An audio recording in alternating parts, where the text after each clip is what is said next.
some suggestions for how we might do that.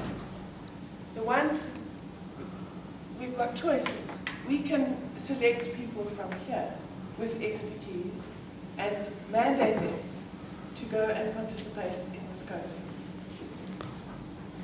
The challenge with that is that this group changes all the time. And there's a sense that we're not yet at the point where we can mandate people to do something. So I suppose the choice is to say, well, if you're interested, put your hand up. And that process is going ahead anyway, and we can try and make sure that the people with the expertise in the sector, not just in this community of practice, are directed in that way. We ask them if they would please. But they're not necessarily representing this community of practice, but that we still have a presence as a sector in that work. Then the question becomes, well, if we go with that route, how do we make sure that those people are, at least to some extent, representing the interests of the people in the sector? So how do we make sure that the people who think that toy libraries are appropriate in a qualification have a say, or that deafness is somehow raised as an issue in the qualification, or whatever, you get the point. So then we came up with a suggestion to have a workshop of some kind, to which people are invited, that maybe this community of practice could host, to ask for input into those qualifications. So that was another option. We then also said that it's not just about the process, it's also about information. That people are going to be required to register with the QCTO, and people don't know how to do that. So can the community of practice play some role in informing people? So invite someone from the QCTO to say, this is how you do it.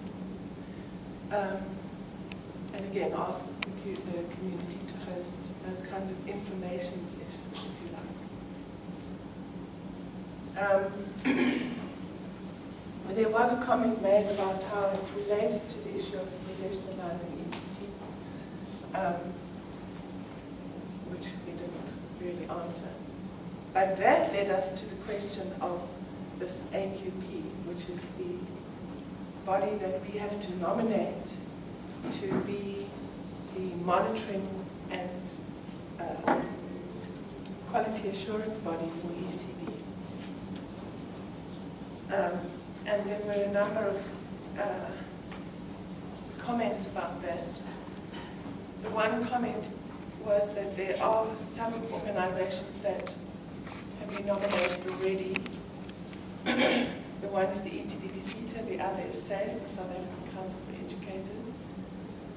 The problem with ECD CoP, as we all know, is that they're supposed to be playing that role already, and a lot of us are dissatisfied with the role they've been playing. SACE doesn't represent ECD practitioners because they're not professionals. They don't have degrees, which is why the issue of professionalism. The other two options are for something like the ECD Alliance to play that role. There was some doubt expressed about that because of internal politics and whether they really have the capacity to do that. It's a huge job. We need the systems, the capital, the processes.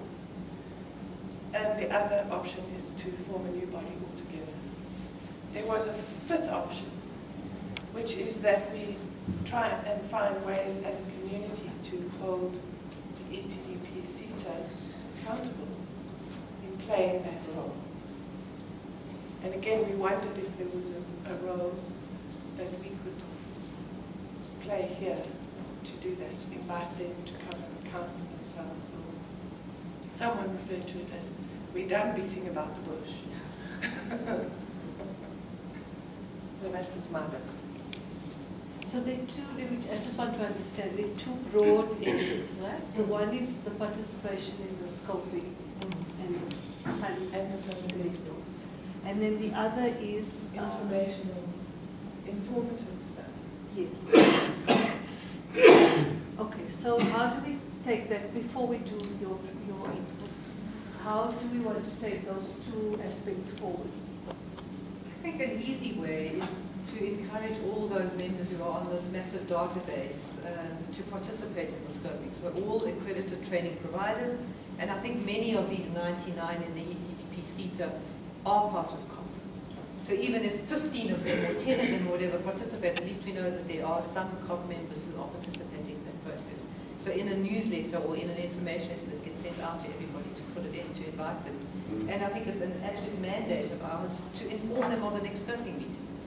So Sheila will know that, Amanda will know that there's a couple of others, and they will inform COP, and COP immediately needs to send out a letter to say all accredited providers, please try and attend the next scoping meeting.